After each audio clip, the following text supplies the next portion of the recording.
स्वाध्यायः परमः। Doctor Baba Saheb Ambedkar open university.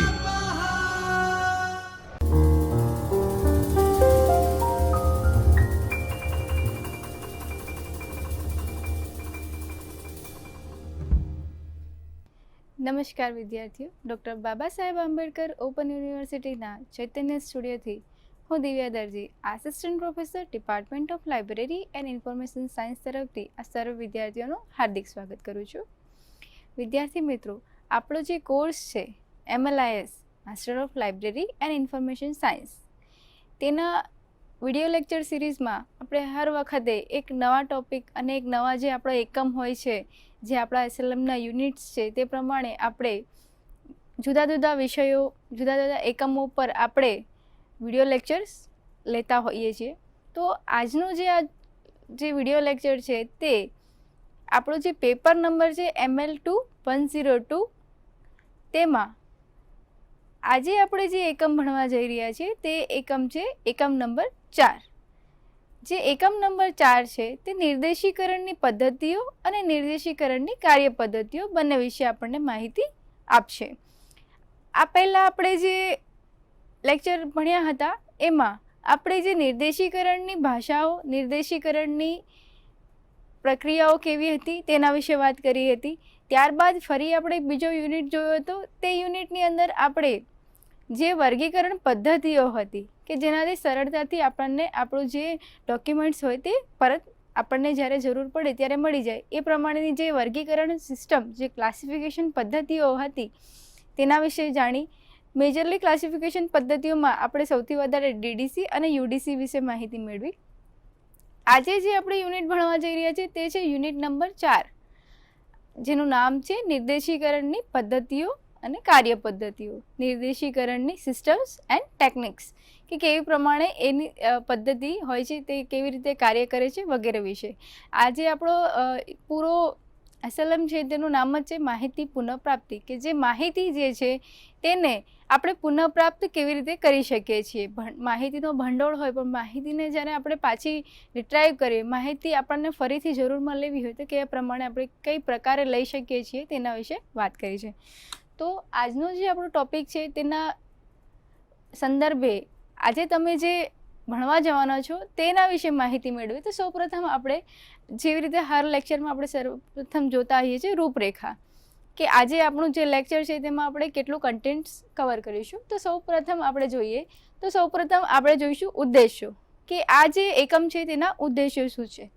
ત્યારબાદ આપણે જોઈશું કે નિર્દેશીકરણના સિદ્ધાંતો અને પ્રક્રિયા, કે નિર્દેશીકરણના સિદ્ધાંતો કયા છે અને એની પ્રક્રિયા કયા પ્રકારની છે. નિર્દેશીકરણના સિદ્ધાંતો અને પ્રક્રિયાઓની અંદર આપણે જે જોઈશું તે છે નિર્દેશીકરણના હેતુઓ, કે નિર્દેશીકરણ શા માટે, તેના હેતુઓ શું છે તેના વિશે માહિતી મેળવીશું. ત્યારબાદ નિર્દેશીકરણની સમસ્યાઓ, કે નિર્દેશીકરણ કરતી વખતે જે સમસ્યાઓ આવતી હોય તેના વિશે માહિતી મેળવીશું. ત્યારબાદ નિર્દેશીકરણની પ્રક્રિયા અને નિર્દેશીકરણમાં ગુણવત્તા નિયંત્રણ, કે નિર્દેશીકરણ જ્યારે આપણે કરતા હોઈએ તેમાં સારી ગુણવત્તા પ્રમાણે આપણે એનું નિયંત્રણ કેવી રીતે કરી શકીએ, કે કેવી રીતે સારી રીતે એને આપણે પૂરી પાડી શકીએ તેના વિશે. તો આપણે સૌપ્રથમ જોઈએ કે આ જે યુનિટ છે એનો ઉદ્દેશ્યો શું છે. તો સૌપ્રથમ આપણે જોઈએ કે વિષય નિર્દેશીકરણના વિવિધ તજજ્ઞોને કરેલા મહત્વપૂર્ણ પ્રદાનોની ટીકાત્મક રીતે તપાસ કરશે. એટલે જે નિર્દેશીકરણનો વિષય છે તેના પર બીજા લોકોએ કેવા પ્રકારના કાર્યો કર્યા છે તેના વિશે વાત કરશે. ત્યારબાદ આવશ્યકતા અનુસાર નિર્દેશીકરણની વિવિધ કાર્ય પદ્ધતિઓના ઉપયોગ વિશે શીખવશે, કે નિર્દેશીકરણની વિવિધ કાર્ય પદ્ધતિઓ કઈ કઈ છે તેના વિશે માહિતી મેળવીશું. ત્યારબાદ જુદી જુદી નિર્દેશીકરણની કાર્ય પદ્ધતિઓની શક્તિઓ અને નબળાઈઓ કે ખામીઓ જોઈશું, કે જુદી જુદી નિર્દેશીકરણની પ્રક્રિયાઓ છે તે કેવી છે અને તેમાં કયા પ્રકારની ખામીઓ છે તેના વિશે વાતચીત કરીશું. ત્યારબાદ કમ્પ્યુટરીકરણ નિર્દેશીકરણ અને શ્રમિક નિર્દેશીકરણ વચ્ચેનો તફાવત, કે જે કોમ્પ્યુટરાઇઝ છે અને જે સાદી નિર્દેશીકરણ પદ્ધતિ છે તેના વિશે તફાવત શું છે તેના વિશે જાણકારી મેળવીશું. ત્યારબાદ કૃત્રિમ બુદ્ધિમત્તા આધારિત વિષય નિર્દેશીકરણ પદ્ધતિઓ સાથે સંકળાયેલ વિવિધ સાધનો, ઓજારો અને કાર્ય પદ્ધતિઓને ઓળખીશું, કે જે કૃત્રિમ પ્રકારે જે નિર્દેશીકરણની ભાષા હોય છે તે કૃત્રિમ ભાષા હોય છે. તો તે પ્રમાણે આપણે એને જોઈશું કે કેવી રીતે એ બનતી હોય છે. ત્યારબાદ આપણે જોઈશું કે બિનપરંપરાગત નિર્દેશીકરણ કાર્ય પદ્ધતિઓના વિકાસ, ઉત્કૃષ્ટ નિર્દેશીકરણ અને તેના ઉપયોગો કેવી રીતે થાય છે તેની પણ આપણે માહિતી મેળવીશું. ત્યારબાદ વેબ નિર્દેશીકરણનો અર્થ અને વ્યાપ સમજશું કે વેબ ઇન્ડેક્સિંગ કેવી પ્રકારની હોય છે અને તેના વિશે આપણે માહિતી મેળવીશું. અને જે છેલ્લું છે તે છે ઇન્ટરનેટ સ્ત્રોત શોધવા માટે વિવિધ સાધનોની જે ખાસિયતો છે તેના વિશે માહિતી મેળવીશું. સૌપ્રથમ આપણે જોઈએ કે નિર્દેશીકરણના સિદ્ધાંતો અને તેની પ્રક્રિયાઓ, કે નિર્દેશીકરણના સિદ્ધાંતો કયા કયા છે અને તેની પ્રક્રિયા કઈ છે. તેમાં સૌપ્રથમ આપણે જોઈએ તો નિર્દેશીકરણના હેતુઓ, પર્પસ ઓફ ઇન્ડેક્સિંગ. હવે જે આપણે નિર્દેશીકરણ કહીએ છીએ તો નિર્દેશીકરણને આપણે અંગ્રેજીમાં ઇન્ડેક્સિંગ કહેતા હોય છે. જે ઇન્ડેક્સિંગ જે વર્ડ છે તે લેટિન ભાષા પરથી ઉતરી આવ્યો છે. જે લેટિન ભાષા હતી તેના પરથી આ જે શબ્દ છે અંગ્રેજીમાં ઇન્ડેક્સિંગ તે આપવામાં આવ્યો હતો. તો સૌપ્રથમ આપણે જોઈએ કે તેના હેતુઓ શું છે. તો સૌપ્રથમ જોઈએ તો અનુક્રમણિકા ડેટાબેઝમાં ડેટા પુનઃપ્રાપ્તિને ઝડપી બનાવવામાં મદદ કરી શકે છે અને જે તે ડેટા આધારિત નિર્ણય લેવા માટે મૂલ્યવાન સાધન પણ બની રહે છે. આપણે પહેલાં આપણે નિર્દેશીકરણ કહીએ, પછી ત્યારબાદ ઇન્ડેક્સિંગ અને હવે નામ આવ્યું અનુક્રમણિકા. આ ત્રણેયનો મતલબ એક જ છે, પણ આપણે જ્યારે નિર્દેશીકરણ કહીએ એને અંગ્રેજીમાં આપણે ઇન્ડેક્સિંગ કરીએ અને આપણે સાદી ભાષામાં આપણે તેને અનુક્રમણિકા તરીકે પણ ઓળખીએ છીએ. ત્યારબાદ અનુક્રમણિકા અને સ્કેન કરેલા દસ્તાવેજોમાં ઝડપથી માહિતી કેવી રીતે શોધી શકાય તેને પુનઃપ્રાપ્ત કરવામાં પણ તે મદદરૂપ બને છે. ત્યારબાદ તે તમને ડિજિટલ દસ્તાવેજોની ગોઠવણી અને તેને મેનેજ કરવામાં પણ બહુ સારી રીતે મદદ કરી શકે છે. નિર્દેશીકરણ કે પછી તમે જે બી વસ્તુ કંઈક મૂકેલી હોય તો તેને વ્યવસ્થિત રીતે અરેન્જમેન્ટ કરીને મૂકી હોય. આપણા ઘરની જ વાત કરીએ તો આપણે આપણા ઘરની અંદર કેવી રીતે આમ બધી વસ્તુઓ જમાઈને મૂકતા હોઈએ કે જ્યારે આપણું કપબોર્ડ હોય, આપણું વોર્ડરોબ હોય તો વોર્ડરોબની અંદર આપણે પરફ્યુમ હશે તો એ આપણે એક બાજુ મૂક્યા હશે, ઇયરિંગ્સ હશે તો એ પણ અલગથી મૂક્યા હશે, પછી ગળામાં પહેરવાના કોઈ નેકલેસ હશે તેને આપણે અલગથી સેટ કરીને મૂક્યા હશે. કેમ કે આપણને ખબર છે કે જ્યારે પણ આપણે એ વસ્તુની પાછી જરૂર પડશે, જ્યારે પણ આપણે એ વસ્તુ જોઈતી હશે ત્યારે આપણને તરત જો એ વ્યવસ્થિત રીતે વસ્તુઓ ગોઠવણ કરેલી હોય તે આપણને આરામથી મળી જતી હોય છે. એટલા માટે તો આપણે સરળ ભાષામાં ઇન્ડેક્સિંગનું એક ઉદાહરણ તરીકે જોયું કે નિર્દેશીકરણ આપણે લાઇબ્રેરીના સંદર્ભમાં જોઈએ કે નિર્દેશીકરણ મતલબ અલગ અલગ રીતે કેવી રીતે આપણે જે આપણી પુસ્તકો જે છે, આપણા લાઇબ્રેરીના જે ડોક્યુમેન્ટ્સ છે, અહેવાલો છે, દસ્તાવેજો છે તેને નિર્દેશીકરણ કરી કે પછી આપણે જે ક્લાસિફિકેશન કરીને આપણે ગયા લેક્ચરમાં ભણ્યા એ પ્રમાણે કે આપણે એને વર્ગીકરણ પદ્ધતિ પ્રમાણે એક સીધી લાઇનમાં ગોઠવી હોય એ પ્રમાણે ગોઠવણ કરેલી હોય તો આપણે સરળતાથી આપણું જે ડોક્યુમેન્ટ્સ છે ત્યાં સુધી પહોંચી શકતા હોઈએ છીએ. ત્યારબાદ જે ત્રીજું છે તે છે અનુક્રમણિકા અને નાણાકીય માહિતીની તુલના કરવા, સંપત્તિના સંબંધિત મૂલ્યોની ગણતરી કરવા માટે અને આર્થિક વલણોની ટ્રેક કરવા માટે પણ તે મદદરૂપ બની શકે છે. હવે આપણે આના પછી આપણે જોઈએ કે નિર્દેશીકરણની સમસ્યાઓ, કે જ્યારે નિર્દેશીકરણ કરતા હોઈએ તેમાં કયા પ્રકારની સમસ્યાઓ આવી શકે છે તેના વિશે માહિતી મેળવીએ. તો સૌપ્રથમ છે કે વિષયો, પ્રલેખોના વિષયોમાં જટિલતાનો સામાન્ય રીતે બહુ શબ્દોવાળી વિભાવનાઓ, કે જ્યારે આપણે નિર્દેશીકરણ કર્યું તો પછી એક શબ્દના બહુ બધા અર્થ થતા હોય છે. ધારો કે આપણે હમણાં જોયું કે નિર્દેશીકરણ આપણે જે સાદી ભાષામાં કહીએ કે અનુક્રમણિકા અને આપણે અંગ્રેજીમાં એ વસ્તુ કહીએ તો તેને આપણે ઇન્ડેક્સિંગ કહેતા હોઈએ છીએ. ત્યારબાદ માહિતી માટે ઉપભોક્તા કે ઉપયોગકર્તાની બહુકોણીયતા, મતલબ જ્યારે આપણી પાસે જે ઉપયોગકર્તાઓ હોય છે કે આપણી લાઇબ્રેરીમાં જે યુઝર્સ આવે છે એ મલ્ટીપર્પઝ હોય છે. કોઈ એક પ્રકારના ઉપયોગકર્તા આપણી પાસે આવતા નથી. જો આપણી પાસે પબ્લિક લાઇબ્રેરી હોય તો આપણી પાસે બહુ બધા અલગ અલગ પ્રકારના યુઝર્સ આપણી લાઇબ્રેરીમાં આવતા હોય છે.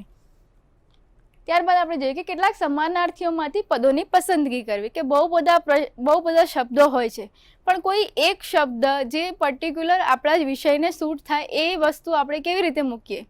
ધારો કે આપણે જે નિર્દેશીકરણ છે તેને આપણે અનુક્રમણિકા પણ કહીએ છીએ, પણ આપણે જ્યારે આપણી SLMમાં વાંચીશું ત્યારે એ શું લખેલું છે, નિર્દેશીકરણ.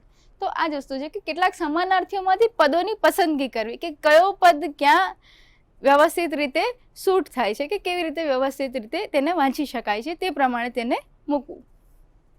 ત્યારબાદ જોઈએ કે શબ્દોમાં સ્વરૂપોની પસંદગી, એક વચન કે બહુવચન, કેવી રીતે તે શબ્દને આપણે વાપરવો છે તેના માટેની જે આપણી માહિતી હોય તે. ત્યારબાદ જોઈએ કે સરખા આકારવાળા ભેટ દર્શાવતી હોય છે કે સરખા આકારની પણ હોઈ શકે.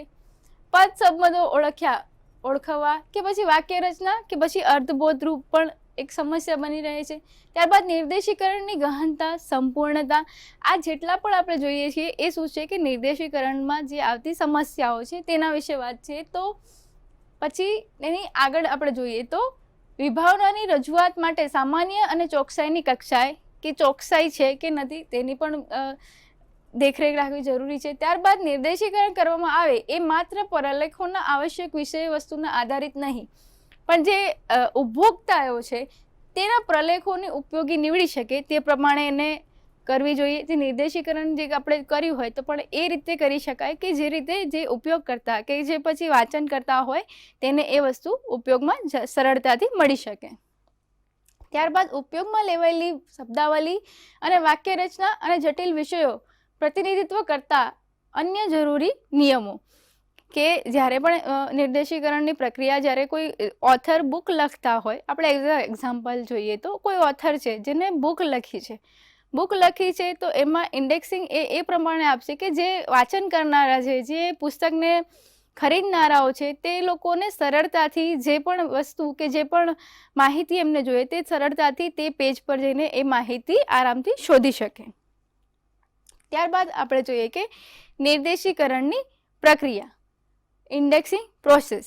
બરાબર, આપણે શરૂઆતમાં જોઈએ પ્રમાણે કે ઇન્ડેક્સિંગને આપણે અનુક્રમણિકા અને નિર્દેશીકરણ બે શબ્દોથી ઓળખીશું. સૌપ્રથમ આપણે જોઈએ કે પ્રલેખોમાં અભિવ્યક્ત થયેલા વિભાવનાને સ્થાપિત કરવી. ત્યારબાદ પ્રલેખના વિષય પ્રસ્થાપિત કરવાની પ્રક્રિયાને 3 તબક્કામાં વહેંચી અને 3 વિભાગ પાડવામાં આવે છે. ત્યારબાદ સમગ્રપણે પ્રલેખોનું વિષય વસ્તુને સમજાવી, લેખકોનો ઉદ્દેશ જાણો વગેરે પ્રલેખોના વિષય વસ્તુ વિશે સંપૂર્ણ સમજનારો આધાર મહદ અંશે પ્રલેખ કેવા સ્વરૂપનો છે તે. આપણે હમણાં વાત કરીએ એ પ્રમાણે કે જે લેખક હોય, જેને પુસ્તક લખ્યું હોય તે પ્રમાણે જે અનુક્રમણિકા છે તે પ્રમાણે બતાવશે કે જે તેના ઉપભોક્તા કે પછી ઉપયોગકર્તા છે તેને સરળતાથી એ વસ્તુ પ્રાપ્ત થઈ રહે. ત્યારબાદ જોઈએ કે પ્રલેખ સારી રીતે તપાસ્યા પછી નિર્દેશિકાને તે બધી વિભાવનાઓ પસંદ કરવાની તાર્કિક અભિગમોને અનુસરવું અને અનુક્રમણિકાઓમાં બધી જ વિભાવનાઓ ઉત્તમ રીતે અભિવ્યક્ત થયેલી હોય છે. ત્યારબાદ હવે ફરી આપણે એક જોઈએ કે નિર્દેશીકરણની ગુણવત્તા નિયંત્રણ, ક્વોલિટી કંટ્રોલ ઇન ઇન્ડેક્સિંગ. સૌપ્રથમ આપણે જે જોયું તે ઇન્ડેક્સિંગના સિદ્ધાંતો કે નિર્દેશીકરણ જે છે તેના સિદ્ધાંતો કેવા હતા. ત્યારબાદ આપણે જોયું કે નિર્દેશીકરણ જે પ્રક્રિયાઓ છે તે કેવા પ્રકારે થતી હોય છે. અને હવે આપણે જોઈએ કે નિર્દેશીકરણની ગુણવત્તા. આના પહેલાં આપણે જોયું કે નિર્દેશીકરણમાં આવતા કઈ સમસ્યાઓ તેમાં આવી શકે છે તેના વિશે વાત કરી. અને હવે આપણે વાત કરીએ કે એની જે ક્વોલિટી કંટ્રોલ કઈ પ્રકારનો હોઈ શકે. તો સૌ પ્રથમ જોઈએ કે નિર્દેશીકરણમાં ગુણવત્તા એ પદોને તેઓના પુનઃપ્રાપ્તિની અસરકારકતા રૂપે આંકડાય છે. કંટ્રોલ આવી ગયું એટલે આપણે જોઈએ કે સીમિત એક નિયંત્રણની વસ્તુ અહીંયા કીધી છે. પુનઃપ્રાપ્તિની શક્તિ એમાં છે કે જે જોઈએ તે જ મેળવવું અને જે નથી જોઈતું તે નકારી નાખવું. કે જ્યારે આપણે એક સિમ્પલ ઉદાહરણ, ફરી એક બીજું ઉદાહરણ આપણે એ પ્રમાણે લઈએ કે જ્યારે આપણા ઘરમાં સાફ સફાઈ થતી હોય તો ઘણી બધી વસ્તુઓ બહાર નીકળતી હોય, કોઈ એક વસ્તુ તો હોતી નહીં. આપણા ઘણા બધા કપડાં એવા હોય કે આપણને એ નહીં જોઈતા કે આપણે સમજીએ કે આ બહુ જૂના થઈ ગયા છે, હવે આપણે એને નહીં પહેરીએ. બરાબર, તો આપણે શું કરીશું કે એક ઢગલો વાળીશું, એમાંથી એક કપડું અલગ મૂકીશું કે જે કપડું આપણે ડેઈલી પહેરીશું, કદાચ એ ડેઈલી વેરમાં કરીને આપણે એને પછી વાપરી નાખીશું. એ પ્રમાણે એક ફરી બીજું એક કપડું એવું નીકળશે કે આપણને એ વસ્તુ કદાચ એવું લાગે કે નહીં આ નવી છે, આ રહેવા દઈએ. બરાબર, પછી ત્રીજે આપણે એક કપડું એવું નીકળશે આપણે પહેરીએ છીએ એ કપડામાંથી કે એ એવું હશે કે આપણે નહીં પહેરવું, હવે કે મને ફાવતું નથી કે મને આવતું નથી, ગમે તે રીતે આપણે એમ કહીશું નથી જોઈતું એમ. તો અહીંયા પણ એ જ વસ્તુ છે કે પુનઃપ્રાપ્તિની શક્તિ એમાં છે કે જે મેળવવું છે એ જ હોવું જોઈએ, એના સિવાય બીજું બધું જે હોય એ નકારી નાખવું. કે જે વસ્તુ આપણે જોઈએ છે તે જ એમાં હોવી જોઈએ, એના સિવાયની વસ્તુઓ તેમાં હોવી જોઈએ નહીં. બરાબર, નિર્દેશીકરણની ગુણવત્તાના બે ઘટકો પર આધાર રાખે છે. તે કઈ કઈ છે? તો તે છે નિર્દેશીકરણની લાયકાત અને નિર્દેશીકરણ સાધનોની ગુણવત્તા. કે નિર્દેશીકરણ કેવી પ્રકારે કરવામાં આવેલું છે અને નિર્દેશીકરણ કેવી રીતે સરળતાથી કરેલું હોય જેથી જે ઉપયોગ કરતા હોય તેને સારી રીતે જેની જે માહિતી જે છે તે પ્રાપ્ત થઈ શકે.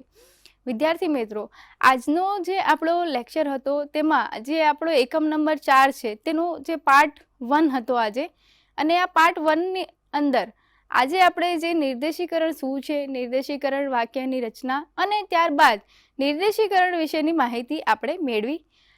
હવે પછીના લેક્ચરમાં જે આપણો પાર્ટ 2 આવશે તેમાં જે નિર્દેશીકરણની અલગ અલગ જે નિર્દેશીકરણની પ્રકારો છે જેમ કે પોપ્સી છે, પ્રેઝી છે, એ પ્રકારની જે ચેન ઇન્ડેક્સિંગ છે, જે ઇન્ડેક્સિંગ જે છે અલગ અલગ તેના વિશે આપણે માહિતી મેળવીશું. ત્યાં સુધી હું દિવ્યા દરજી આપ સર્વેની રજા લઉં છું. ફરી મળીશું એક નવા વિષય સાથે. ત્યાં સુધી નમસ્કાર. स्वाध्यायः परमः